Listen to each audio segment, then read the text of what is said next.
Okay, so the statistics just came out for December of 2019. New home starts in the United States are at a 13-year high. And new construction's hot right now, no indication that it's going to slow down at all. But with rising home values, the cost of land going up, materials and everything else, a lot of people are thinking, hey, I think I can do this for less than the builder can. And what I'm going to show you today is how to turn $40,000 into $90,000. Thanks for coming into thecreditjungle.com. My name is George Anderson, and we're going to talk a little bit about new construction today. Last year I had a person that owns his own HVAC company come in and talk to me about this transaction, and we got him closed, and the numbers worked out really, really good for him. And I've got another person, electrical contractor, same thing. But you don't necessarily have to be a general contractor or a licensed contractor if you know people that are. So I'm just going to show you, I'm going to really simplify this and not get too much into the weeds on it.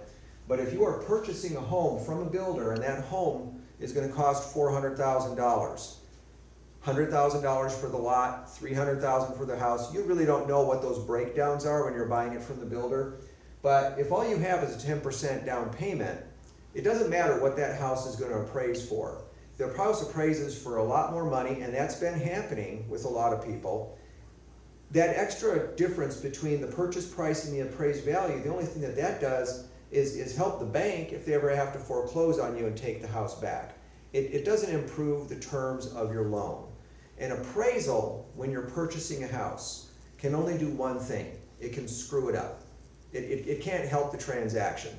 The only thing that the appraisal is you check the box if it comes in at or above sales price. But that's not the case if you're doing a refinance. So I'm going to explain here shortly, in a real simplistic manner, how to structure a new construction loan so that it's a refinance. So the key to this is being able to find a loose lot, a lot that is preferably not part of a subdivision with a builder, because they're not going to let you do what I'm going to explain how to do. But if you have a good real estate agent to work with, you let them know that, hey, I'm looking to buy a loose lot.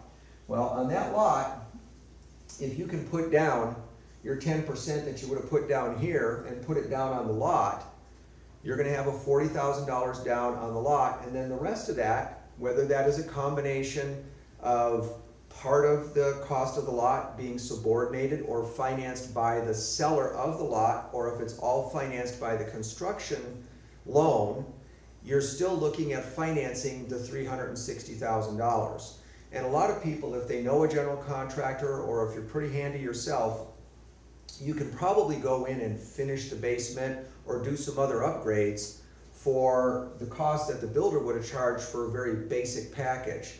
So what that looks like is then you're now using your $40,000 here, you're leveraging this because you own the lot. So you're going to go ahead and finance over here instead of $360,000 with your 10% down, you're going to finance $360,000 over here on your construction loan, and with 40 grand of it down, 60,000 going towards the balance of the lot. This other 300,000 now, you can use this either to save some money and build the house for a little bit less money, or do some upgrades on the house. Finishing the basement, we've talked about this in other videos. That's an excellent way to be able to add value to the home without a whole lot of money out of pocket and get more bang for your buck. But let's just use the example here that maybe we finished the basement, and you can do that for the same cost that the builder would have charged you for a house with no finished basement. Well, what's that going to do to the value of your home? Well, adding square footage, again, probably going to add enough value to that when it's all said and done, the home is not worth $400,000. It's probably going to be worth $450,000 here. And here goes my pen. Okay. So now, when you get to the end of this transaction, the bank is going to say, well, you've already purchased the lot, so your loan to value, there's no purchase price here anymore, because now that the home is completed, we're merely looking at what do you owe versus what is the home worth. Well, $360,000 divided by the $450 there, you are only at 80% loan to value. You now have $90,000 of equity in there. You have a loan that's better terms here. You're still financing the same amount here, but you have no mortgage insurance.